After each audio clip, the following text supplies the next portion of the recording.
Ça, c'est la plaque la plus importante dans la présentation, puisque c'est ce que vous voyez.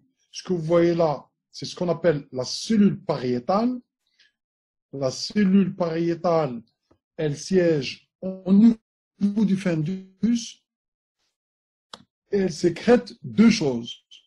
Il y a deux pompes dans le pôle apical.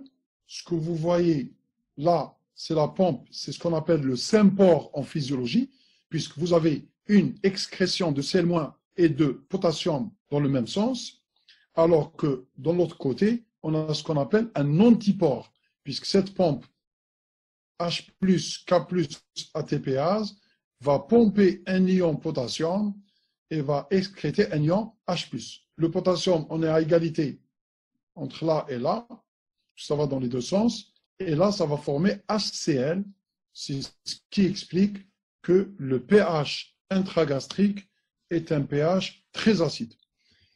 C'est quoi un antiacide? Un antiacide, c'est tout simplement un médicament qui va tamponner l'ion H+. Ça comporte HCO3- plus H+, H2CO3, et donc ça tamponne les ions H+.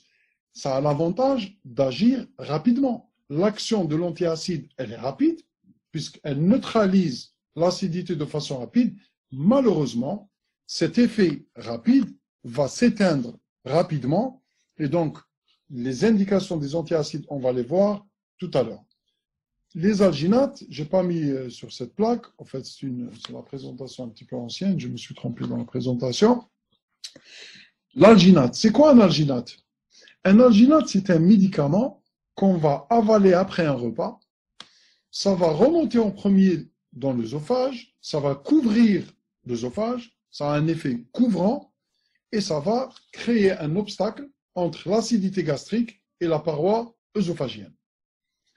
Vous voyez dans le pôle basal de la cellule pariétale, cette cellule pariétale, elle sécrète HCl et le facteur intrinsèque, qui n'est pas mis ici puisque ce n'est pas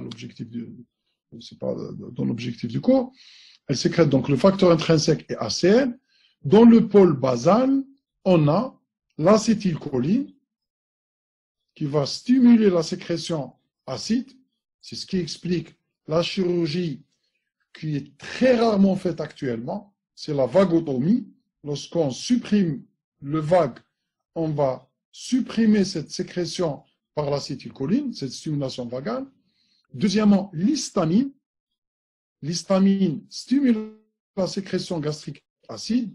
C'est ce qui explique l'action de ce qu'on appelle les anti-H2, puisque ça, c'est le récepteur H2 de l'histamine.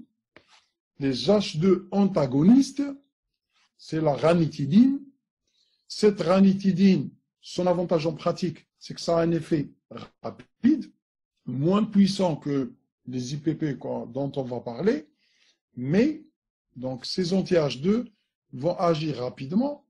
Le comprimé, on le prend indépendamment des repas, mais bien évidemment, cet effet est moins puissant par rapport aux inhibiteurs de la pompe à protons. C'est quoi un inhibiteur de la pompe à protons? C'est un médicament, quand on le prend, il passe sous sa forme inactive, et bien quand ce médicament arrive, il est absorbé par l'intestin proximal, et quand cet inhibiteur de la pompe à protons arrive en face de la cellule pariétale, l'acidité H+ va activer l'IPP, et l'IPP activé va inactiver la pompe. Je vous rappelle que cette pompe est une protéine, sa fonction est dépendante de sa conformation tridimensionnelle, et l'IPP activé, qu'est-ce qu'il va faire?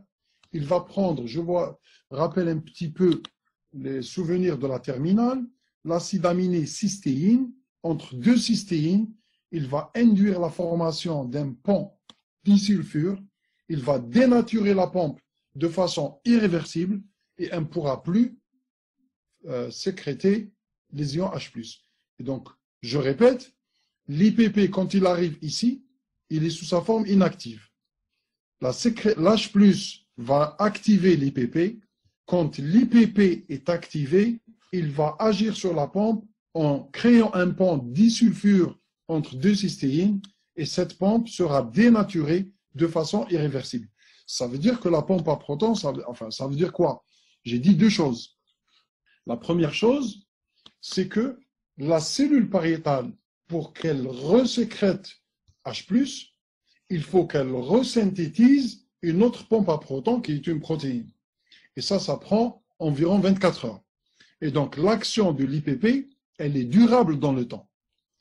Deuxièmement, quand on agit sur le pôle basal par le blocage des récepteurs à l'histamine, la gastrine ou l'acétylcholine, on a diminué la sécrétion gastrique acide, alors que l'IPP agit directement sur la pompe.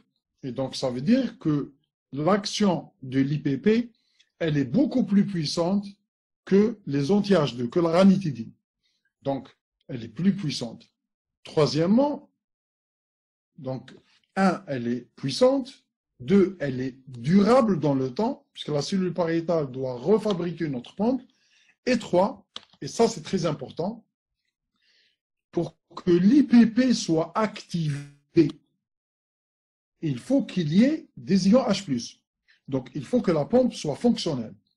Ça veut dire que quand l'IPP arrive, si la pompe n'est pas opérationnelle, ça ne va pas. Quand vous préconisez un IPP, quel que soit le motif, vous devez le prescrire un quart d'heure, une demi-heure avant un repas. Parce que comme ça, le patient va prendre l'IPP, le temps que ça soit absorbé, il va prendre un repas, le repas va activer les pompes et chaque pompe activée va se suicider puisqu'elle va être inactivée. On va augmenter l'efficacité des IPP. Et donc, le fait de prendre l'IPP après un repas ou le soir au coucher, c'est une mauvaise prescription.